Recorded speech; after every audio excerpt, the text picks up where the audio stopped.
Amigo, amiga, senta que lá vem história. E daquelas que fazem a gente prender a respiração, sabe? Imagina um ringue, mas em vez de luvas e protetores bucais, o que voa são palavras afiadas, acusações pesadas e uma tensão que você quase consegue tocar. No centro desse furacão, no Senado Federal, estava a ministra Marina Silva, uma figura conhecida pela sua trajetória ambientalista. Mas o que aconteceu ali foi muito além de um debate técnico sobre políticas públicas. Foi pessoal, foi visceral e revelou cicatrizes que muitos nem imaginavam existir. Prepare-se, porque vou te levar para os bastidores desse confronto que parou uma comissão e que, no fundo, espelha um Brasil em eterno conflito consigo mesmo. Tudo começou com uma faísca. Uma troca de farpas que escalou mais rápido que incêndio em mata seca. O senador Chico Rodrigues soltou uma daquelas que fazem o sangue ferver. Algo sobre Marina não ter se importado com uma ditadura. E aí, meu caro, a ministra não se conteve. Essa é a educação da ministra Marina Silva. Ela aponta o dedo, alfinetou o senador. Mas Marina, com a voz firme de quem já enfrentou tempestades bem piores, rebateu na lata. Eu não vou me vitimizar. Se eu fosse uma mulher submissa, eu não sou. A palavra sexismo pairou no ar, carregada, e o presidente da comissão tentou intervir, mas era como tentar segurar um touro bravo pelo chifre. Me respeite, ministro, ela exigiu, e a temperatura da sala subiu uns 10 graus. O presidente, sentindo o golpe, devolveu. Vossa Excelência está atribuindo a este presidente a pecha de sexista? Que absurdo! Ponha-se no seu lugar. A coisa descambou para um bate-boca sobre quem estava tumultuando a sessão, com Marina sentindo que seu direito de resposta estava sendo cerceado, e o presidente da comissão insistindo que ela estava sendo tratada com o mesmo respeito que todos os outros ministros. Mas o que estava realmente em jogo ali, por baixo de toda essa tensão e troca de acusações? É aí que a história fica ainda mais interessante e, acredite, tem muito a ver com a sua vida. Enquanto alguns senadores tentavam garantir que Marina tivesse seu tempo de fala, com a senadora Elisiane Gama bradando que isso aqui não é ditadura, a discussão começou a revelar as verdadeiras feridas abertas. Marina, ao se defender, tocou num ponto nevrálgico: a luta pela preservação na Amazônia, a história de Chico Mendes, da qual ela se orgulha de fazer parte. Ela mencionou que o Acre, seu estado, ainda tem floresta graças a essa luta, uma luta onde ela viu, com os próprios olhos, 6 pessoas morrerem. Eu prefiro sofrer injustiça do que praticar uma injustiça, ela declarou, firme, lembrando que dos seus 18 aos 28 anos esteve na linha de frente dessa batalha. Ela argumentou que destruir a biodiversidade, como acontece em tantos lugares, é um efeito em cadeia de prejuízo e que essa discussão não é para se vitimizar, mas uma questão de ética, a ética do cuidado com as pessoas, com o meio ambiente, com o futuro do Brasil. E aqui, meu amigo, o roteiro dá uma virada dramática, quase cinematográfica.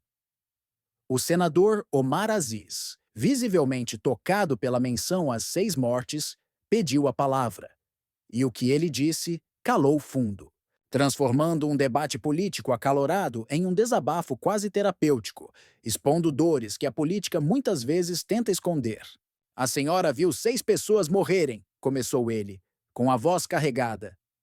Eu vi 15 mil pessoas morrerem na cidade de Manaus por falta de oxigênio, porque a BR-319 não estava asfaltada e era época de inverno, ministra.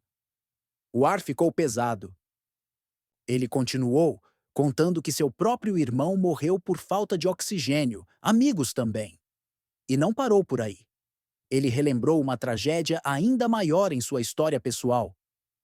Eu morava numa cidade no interior do Peru que morreu 70 mil pessoas num terremoto. Eu perdi tudo, minha família perdeu tudo. Eu vi pessoas sendo enterradas em valas. Não foi uma pessoa, não foi 6, foi 70 mil. Entende a dimensão disso? De repente, não era mais a ministra do Meio Ambiente contra senadores da Amazônia. Eram seres humanos, com suas histórias de perda e luta, expondo a complexidade de um debate que, para eles, não é abstrato, mas escrito com o sangue e as lágrimas de suas comunidades. O senador ainda questionou quem realmente vive de extrativismo hoje, quem ganha dinheiro com isso, desafiando a ministra sobre a realidade da exploração da borracha e a vida dura do seringueiro. A senhora conhece essa região tão bem quanto eu, ele afirmou. Então não me fale de 6 mortes quando eu vi 15.000. O que a gente aprende com um episódio desses, que parece um barraco televisionado, mas é, na verdade, a democracia em sua forma mais crua e, por vezes, dolorosa? Primeiro, que por trás de cada decisão política, de cada discurso inflamado, existem experiências de vida, traumas e convicções profundas que moldam as perspectivas.